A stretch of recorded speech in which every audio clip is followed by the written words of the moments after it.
এই রিক্সাওয়ালা ভাই প্রতিদিন আমার দোকানে তাকায় তাকায় দেখে। কি দেখে, কারণটা কি বুঝলাম না তো।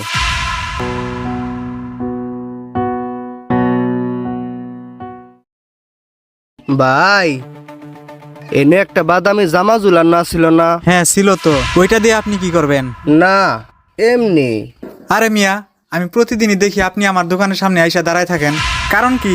ভাই তাহলে শোনেন, আমার বাড়িতে না ছোট্ট একটা মেয়ে আছে, সামনে ঈদ আসতেছে তো খালি জামা জামা করে। আমি প্রতিদিন এইখান দিয়ে রিক্সা চালাইয়া যাই, আর আপনার দোকানের ওই বাদামি রঙের জামাটা খালি দেখা যায়।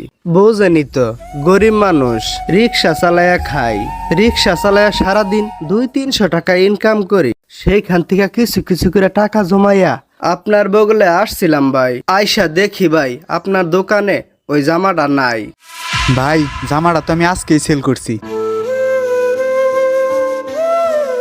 কিন্তু ভাই, আপনি মন খারাপ করেন না, ঈদ উপলক্ষে এরকম জামা আমি অনেকগুলো আনছি, আমি আপনারা দিতাছি সেম।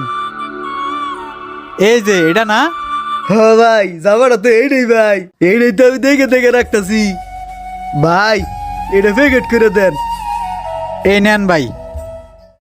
ভাই। এটার দাম কত? ভাই, এটার আপনার দাম দিতে হবে না। ঈদ উপলক্ষে এই বাসাবাড়ি মার্কেট ইউনিক ফ্যাশনের পক্ষ থেকে আপনার মেয়ের জন্য ঈদ উপহার। ঠিক আছে ভাই, আল্লাহ আপনার দোকানে বরকত দিক।